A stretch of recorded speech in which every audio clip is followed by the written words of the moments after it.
The Eyes Have It, a short story by Ruskin Bond. I had the train compartment to myself up to Rohana. Then a girl got in. The couple who saw her off were probably her parents. They seemed very anxious about her comfort, and the woman gave the girl detailed instructions as to where to keep her things, when not to lean out of windows, and how to avoid speaking to strangers.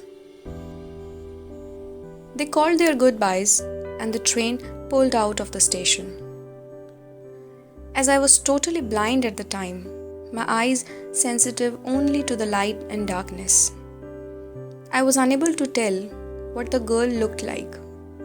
But I knew she wore slippers from the way they slapped against her heels. It would take me some time to discover something about her looks, and perhaps I never would. But I liked the sound of her voice, and even the sound of her slippers. "Are you going all the way to Dehra?" I asked. I must have been sitting in a dark corner because my voice startled her. She gave a little exclamation and said, "I didn't know anyone else was here." Well, it often happens that people with good eyesight fail to see what is right in front of them. They have too much to take in, I suppose. Whereas people who cannot see have to take in only the essentials, whatever registers telling on their remaining senses. "I didn't see you either," I said, "but I heard you come in." I wondered if I would be able to prevent her from discovering that I was blind, provided I keep it to my seat. I thought it shouldn't be too difficult. The girl said, "I'm getting off at Saharanpur. My aunt is meeting me there." "Then I had better not to get too familiar," I replied. "Aunts are usually formidable creatures." "Where are you going?" she asked. "To Dehra and then to Mussoorie." "Oh, how lucky you are. I wish I were going to Mussoorie. I love the hills, especially in October." "Yes, this is the best time," I said, calling on my memories. "The hills are covered with wild dahlias, the sun is delicious, and the night you can sit in front of a log of fire and drink a little brandy. Most of the tourists have gone, and the roads are quiet and almost deserted. Yes, October is the best time." She was silent. I wondered if my words had touched her, or whether she thought me a romantic fool. Then I made a mistake. "What is it like outside?" I asked. She seemed to find nothing strange in the question. Had she noticed already that I could not see? But her next question removed my doubts. "Why don't you look out of the window?" she asked. I moved easily along the berth and felt for the window ledge. The window was open, and I faced it, making a pretense of studying the landscape.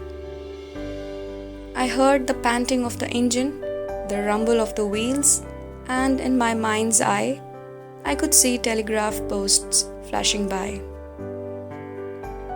"Have you noticed," I ventured, "that the trees seem to be moving while we seem to be standing still?"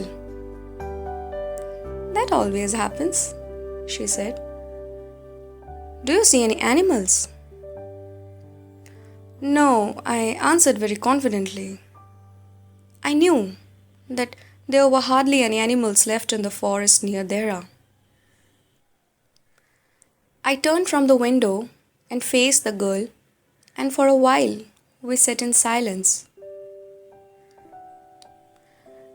You have an interesting face, I remarked. I was becoming quite daring, but it was a safe remark. Few girls can't resist flattery. She laughed pleasantly, a clear, ringing laugh. It's nice to be told I have an interesting face. I am tired of people telling me I have a pretty face. Oh, so you do have a pretty face, thought I. And aloud I said, well, an interesting face can also be pretty. You are a very gallant young man, she said. But why are you so serious? I thought then that I would try to laugh for her. But the thought of laughter only made me feel troubled and lonely. Well, soon be at your station, I said. Thank goodness, it's a short journey. I can't bear to sit in a train for more than 2 or 3 hours.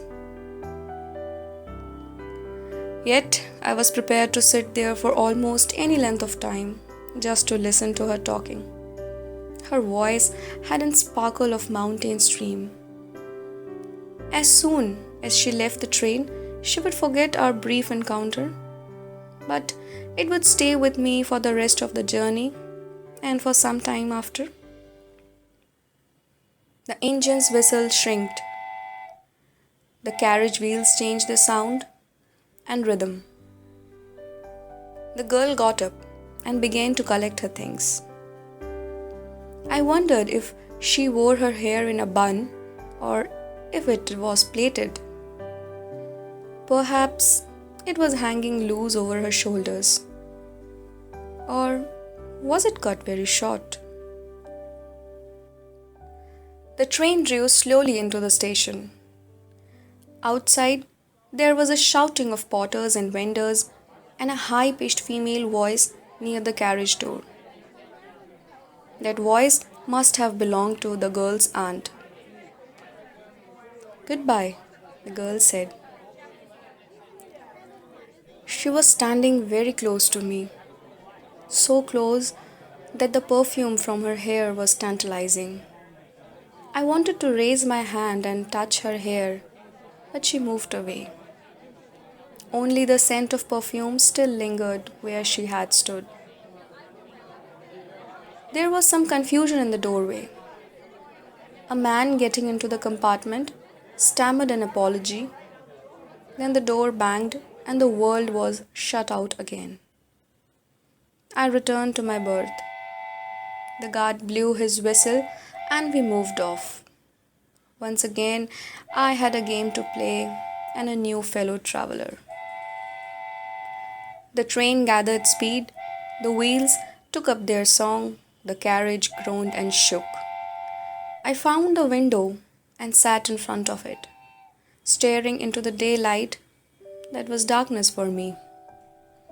So many things were happening outside the window. It could be a fascinating game guessing what went on out there. The man who had entered the compartment broke into my reverie. You must be disappointed, he said. I'm not nearly as attractive a traveling companion as the one who just left. She was an interesting girl, I said. Can you tell me, did she keep her hairs long or short?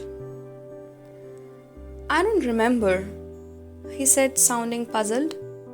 It was her eyes I noticed, not her hair. She had beautiful eyes, but they were of no use to her. She was completely blind. Didn't you notice?